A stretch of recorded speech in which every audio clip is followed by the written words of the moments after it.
Assalamualaikum warahmatullahi wabarakatuh. Perkenalkan, nama saya Jasmine Fadila Siregar dengan NIM 0615 1281924026. Video ini saya buat guna memenuhi tugas mata kuliah difusi inovasi pendidikan.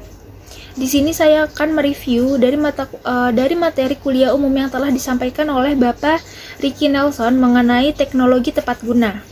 Sebelumnya, saya akan menjelaskan teknologi tepat guna merupakan sebuah jembatan antara teknologi tradisional dan teknologi maju.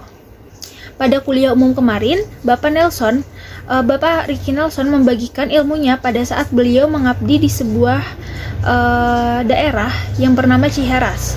Berdasarkan materi yang telah dibagikan, beliau menyampaikan banyak sekali inovasi-inovasi yang telah diciptakan dan merupakan sebuah pemberdayaan terhadap masyarakat tersebut. Namun, beliau sendiri menyebutnya bukan merupakan pemberdayaan masyarakat, tetapi pemberdayaan terhadap diri kita sendiri. Baiklah, kemudian beliau menyampaikan sebelum memulai pengembangan diri kita perlu menerapkan kepercayaan terhadap diri kita terlebih dahulu. Karena hal itu sangat penting guna untuk mengantisipasi berbagai hal-hal sulit yang dapat menghalangi kita. Setelah itu, beliau menjelaskan terdapat 3 hal yang dibutuhkan atau kemampuan yang dibutuhkan di dalam berinovasi dan di dalam proses pembangunan diri sendiri. Yang pertama adalah membangun visi, yaitu memikirkan mengenai hal apa yang akan kita lakukan untuk kedepannya. Yang kedua adalah menyusun strategi, yaitu guna untuk mewujudkan usaha-usaha atau langkah-langkah apa yang akan kita lakukan untuk mewujudkan visi yang sudah kita tetapkan tersebut. Dan yang terakhir adalah mampu menyelesaikan masalah, karena masalah akan selalu ada di saat melakukan strategi. Maka dengan itu, kita perlu memikirkan atau mengantisipasinya untuk menyelesaikan masalah tersebut. Dan selanjutnya, yang sudah kita ketahui bahwa Bapak Ricky Nelson merupakan lulusan dari salah satu universitas di Jepang. Yang mana kita tahu, Jepang merupakan salah satu negara maju dengan perkembangan teknologi yang cukup pesat. Mengutip dari omongan beliau mengenai perbedaan budaya di Jepang dan di Indonesia, beliau menjelaskan ada beberapa hal yang perlu kita tiru dari budaya masyarakat di Jepang untuk diterapkan pada masyarakat Indonesia. Yang pertama adalah kita harus melakukan sesuatu atau dengan segera tanpa ditunda-tunda. Dan yang kedua adalah kita perlu melakukannya dengan sungguh-sungguh di dalam mengerjakannya, karena apabila kita mengerjakan sesuatu dengan sungguh-sungguh, kita akan mendapatkan hasil yang cukup maksimal juga. Dan yang terakhir adalah kita harus melakukannya dengan tuntas atau sampai akhir. Lalu balik lagi kepada topik awal, yaitu menjelaskan mengenai teknologi tepat guna. Teknologi tepat guna ini cukup relevan dengan mata kuliah difusi inovasi pendidikan.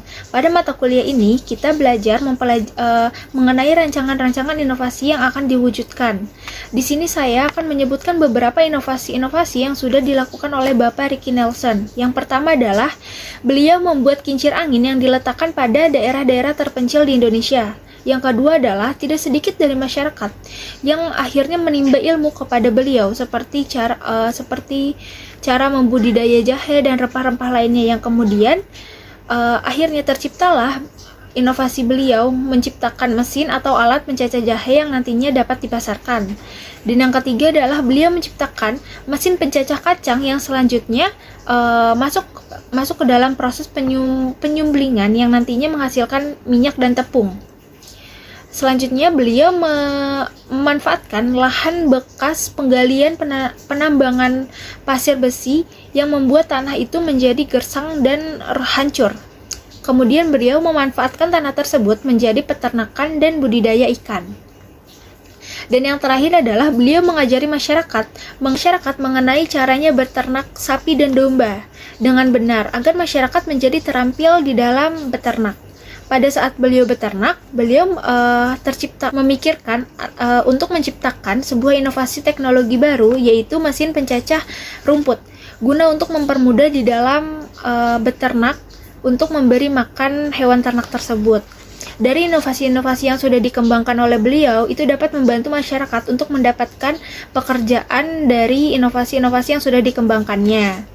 Mungkin itu saja yang dapat saya sampaikan mengenai review materi dari kuliah umum bersama Bapak Ricky Nelson ini. Kurang lebihnya mohon maaf. Wassalamualaikum warahmatullahi wabarakatuh.